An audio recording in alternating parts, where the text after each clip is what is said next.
natitira. Iwasan natin mapatay yung mga lahat ng beneficial insect kasi inactive sila sa paggabi. Okay? Ayan, yung na-damage ng leaf folder, kung may nakikita kayo dyan, ikon lang pa lang naman, hindi yung plug leaf kasi kapupuli accepted yung plug leaf nya.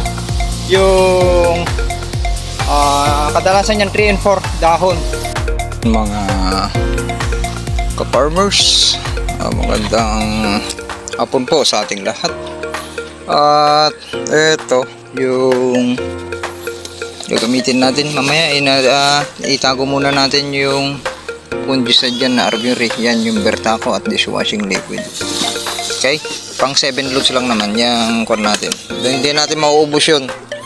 Bertaco pang pagilid na lang natin, follow up sa kon na lang, gilid na lang. Yung susunod na kon na natin dyan, pag may matira pa, ipagilid na lang palibot dyan. May nakita kasi kon na may leaf folder tayo kasi yan, no?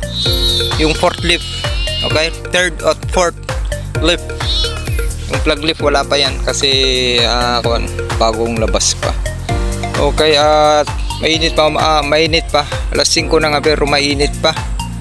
Ayan. Alas 4 alas 5 na mainit pa. Mamayang alas 5 na tayo mag-uumpisa. At ang gagawin muna natin ay papasukan ng maraming tubig itong sakahan. Check natin dun sa gubat. Tara dun sa gubat. Pakain muna tayo para diretso na mamaya. Yung hindi natin matatapos, kung hindi natin matatapos ay kuwan na lang, baka doon lang yung hindi natin matapos nakahiwalay. Pero pipilitin natin bago tayo uuwi, ay pilitin po natin matatapos. Okay, at papatayin natin. Ito yung tamang timing para sa stem borer. Kung gusto nyo i-control ang leaf folder, yung gusto nating i-control, wala tayong rice bag ngayon kasi naka-timing tayo. Walang rice bag sa month ng pagpapauhay tayo ng second week ng March to April. Wala na yan rice bag. Ayan yung kon natin para naman matanggal natin yung mga leaf folder dyan at hindi na dumami. At stem borer marami na kasi dun sa gubat dahil shaded po dun. At kukontrolin na po natin ang tamang timing para sa stem borer, booting stage to panicle exertion. Huwag nyo nang hintayin na mag panicle exertion, tirahin nyo na dahil pag once na bumitak yung palay at nag-exert yung uhay, kahit na matigas kasi yung puno ng palay natin, mahirap yung butasan at makunat.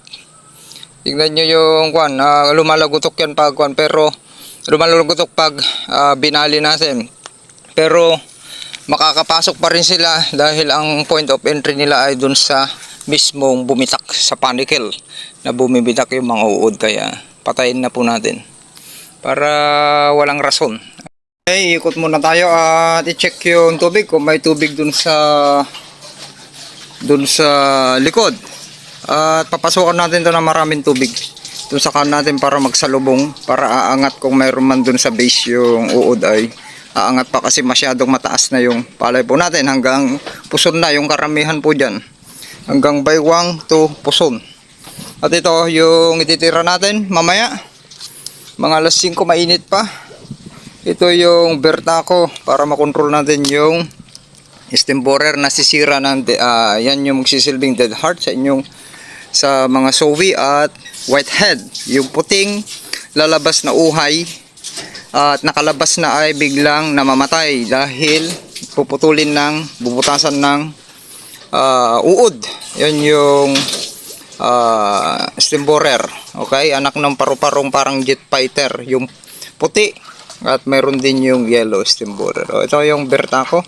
Highly recommended ito ng i-google ninyo ng mga iba't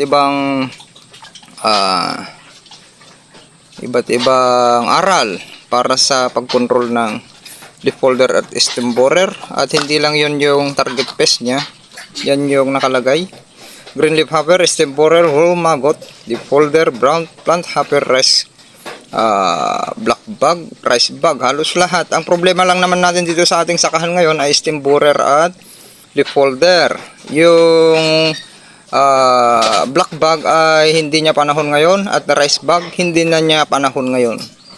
At yung plant hopper, yan yung sinasabi niyong ulmog. Yan yung mga kwan. Yung pwede nyong i-control po dyan. Pero gabi tayo titira. Bakit?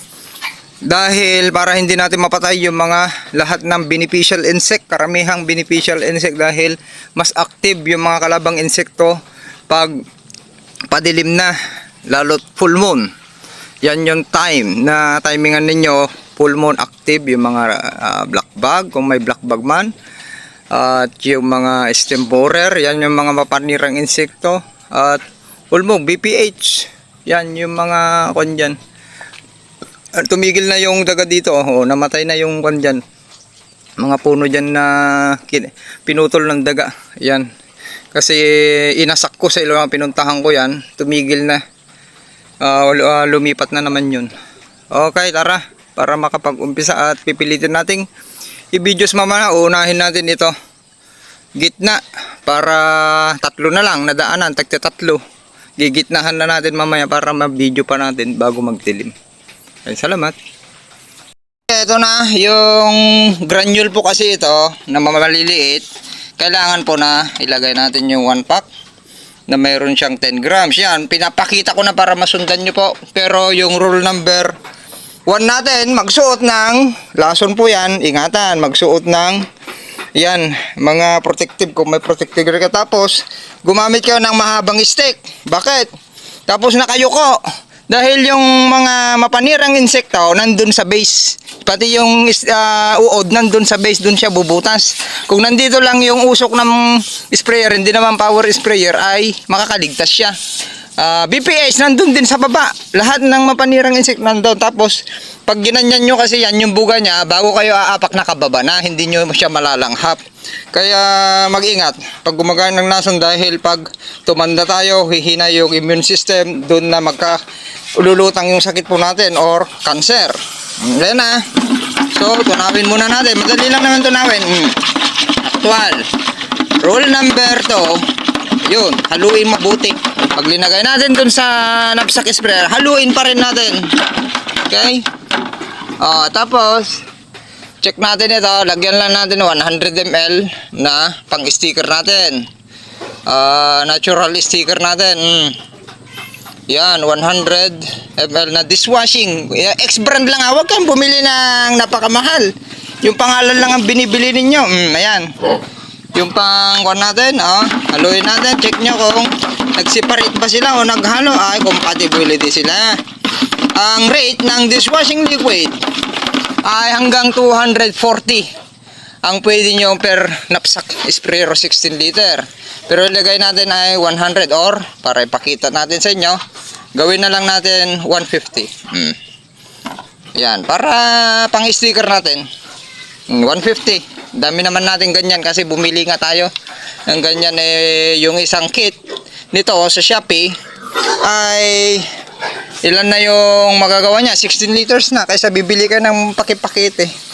Okay, yan na, i-post muna natin para makarga ko doon.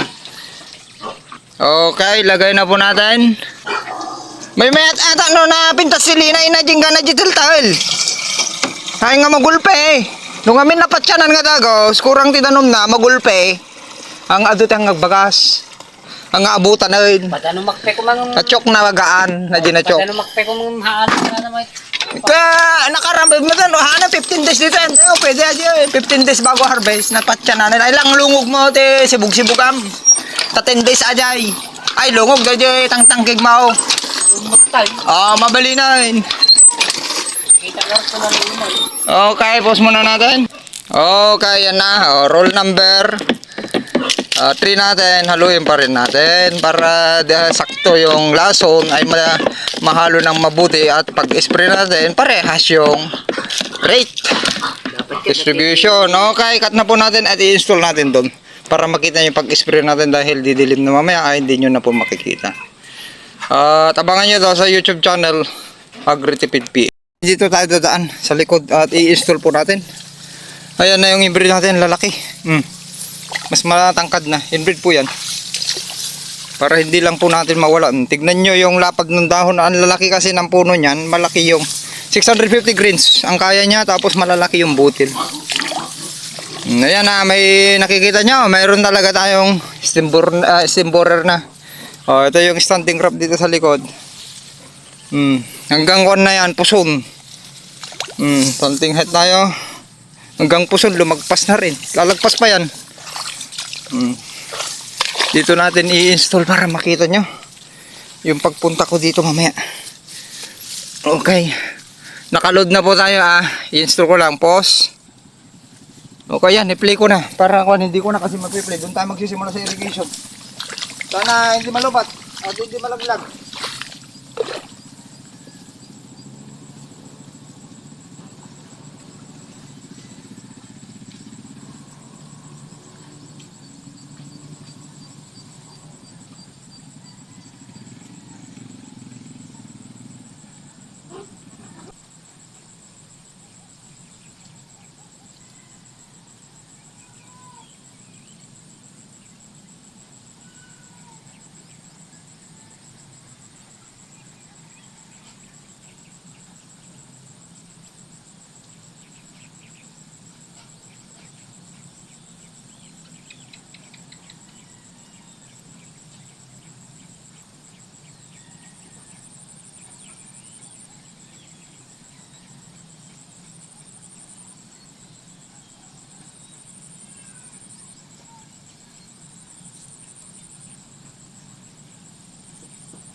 Yan, para 3 daanan na lang.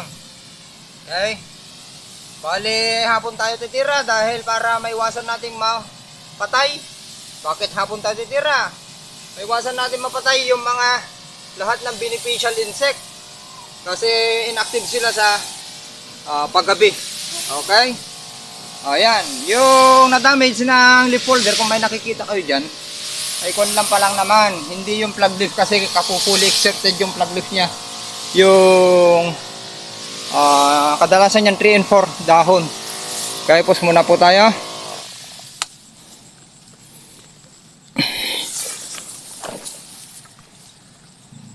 Ayan, ito naman yung pangalawang pinita. Planting height po ng palay po natin ay hanggang baywang to hanggang puson or lalagpas pa 1 meter. Yung hanggang po ng 100 cm. Okay? Ayan. Para makita nyo. Kita nyo ba? Ayan o. Makita nyo na lang dito. Ito yung puson. Kaya pag bumaba tayo dyan, ay hanggang puson na. Lakad ko lang. Matipid yung mga sprayer po natin na chargeable battery. Lakad lang na normal. Kaya niya ng 2,000 per meter isang load, tank load. Wala, dapat kung kaya nyo magbuhat ng power sprayer po yung gamitin ninyo para malakas. Itong mga gamit natin mahina. Kaya nakakailang ulit tayo.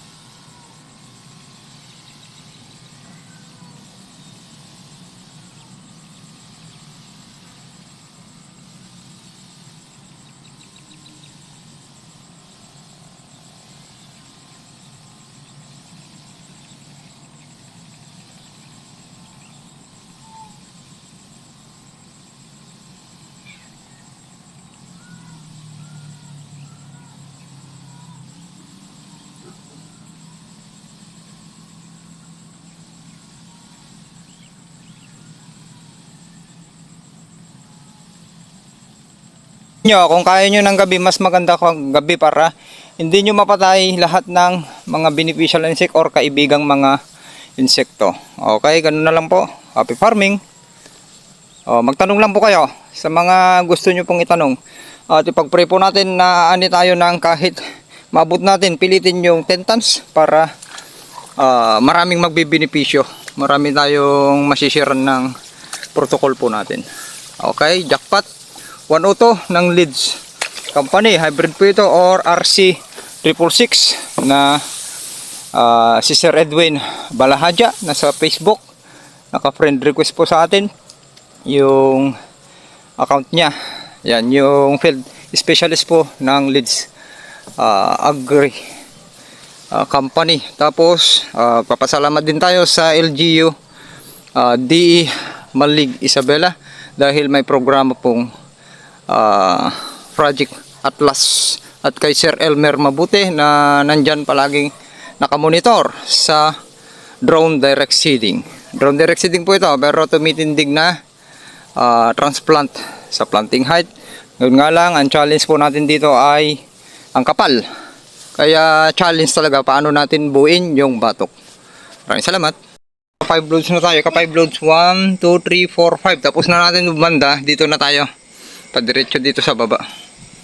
Ayan 1, 2, 3, 4, 5. May 5 pa. Okay. Yan. Kukan na natin na mahigit kalahati.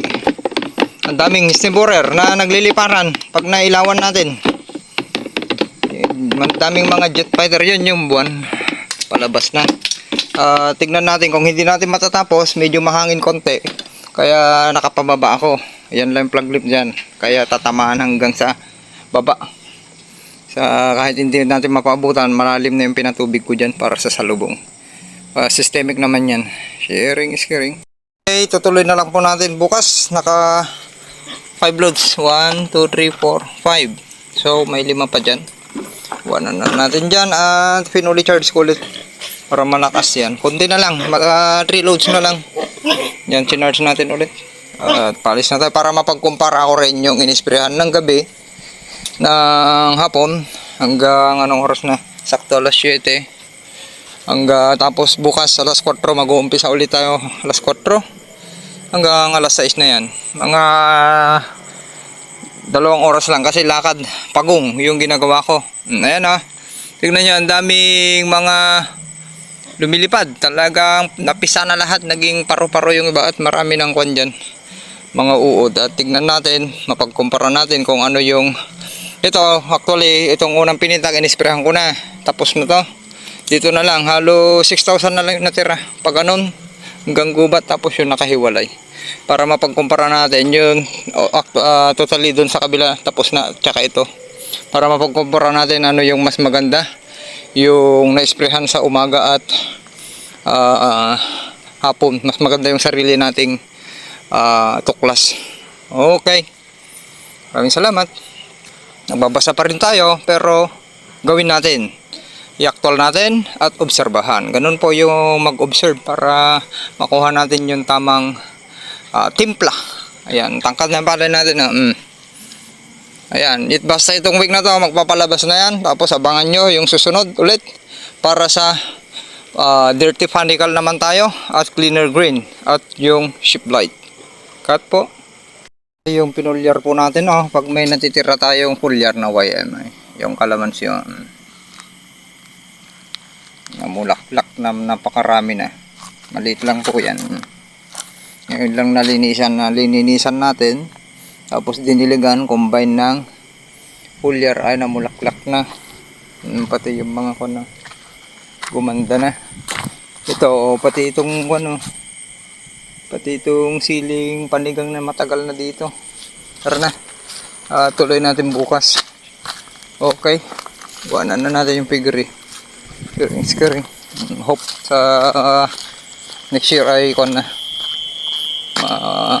papatayo na natin yung dyan para pwede na tayong matulog at tapusin yung mga trabaho natin dito sa kagaya nito.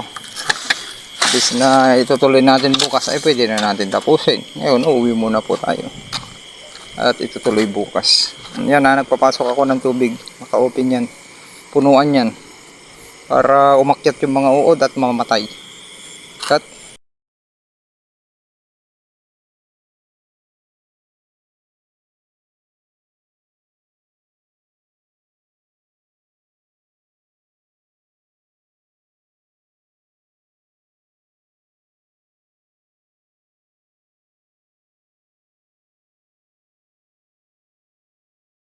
Gandang buhay po sa ating lahat. Good morning. Nagaganda na ng palay po. Tara, dun. I-check at final na magdadamo po tayo. Good morning mga ka-farmers, kamanalon, kamagsasaka, kamagpapalay. Magandang buhay po sa ating lahat. At masaganang ani po sa ating lahat. Nandito tayo ngayon sa kabilang bayan, dito sa Quezon, Isabela. Ayan. Magandang magtrabaho ngayon. Wala pang sikat ng araw. Kaya inagahan po natin na pumunta dito para mag-final bunuticide at gapaticide. Halos gapas na. Yung ginagamit yung maliit na gapas may nabibili doon na mura. 35 pesos lang. Magandang pang kawit. Yung pangkuha ng actually yung palay lang dito na yung damo na tinatanggal natin ay yung may sumingit konti na marapagay, telebisyon, tapos barsanga. Yun yung mga tinatanggal natin dyan, at yung sabay, yan tatlo yung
galing luwang. Nagahan po natin para makapag-ayos pa tayo ng pilapil bago tayo pupunta dun sa Quezon para matapos natin yung